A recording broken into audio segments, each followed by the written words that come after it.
যিখিনি আমাৰ ধান খেতি আৰু সেই ৰেচম শিল্পৰ লগতে তেনেকুৱাই জড়িত। ধান কি ধান তোমালোকে ইউজ কৰা? আমি আইজং, বৰা, জহা, ব্লেক ৰাইচ এইখিনি।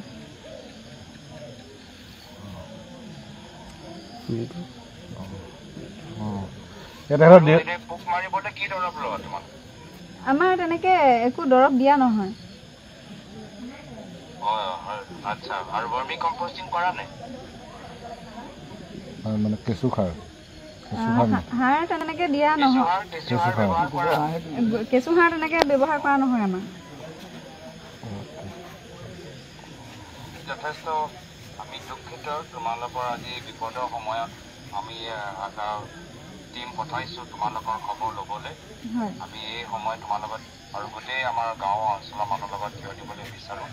যিমান আমি পাৰোঁ আমি চেষ্টা কৰিম যে যি ধৰণৰ অন্যায় তোমালোকৰ লগত হ'ল কোনোবা বেলেগৰ লগত যেনে এনেকুৱা অন্যায় নহয়, চেষ্টা নিজৰ ফালৰ পৰা চেষ্টা কৰিম।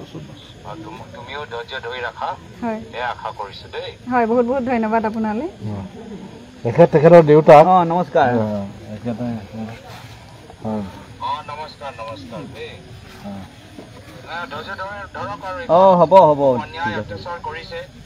হয়, যিমান পাৰোঁ আমি সহায় কৰিবলৈ চেষ্টা কৰিম। আপুনিও ধৈৰ্য ধৰক, আমি আছোঁ। হয় হয়, ঠিক আছে। অহংকাৰী অত্যাচাৰী আৰু ৰাজত্বৰ বেছিদিন নাই আৰু নাই এইবাৰ 26ত ওলাবই উত্তৰ আৰু নাই উত্তৰটো ৰাইজে দিব। ৰাইজে দিবই উত্তৰ এইবাৰ আমাৰ ইয়াত চব জঙি হৈ আছে এইবাৰ।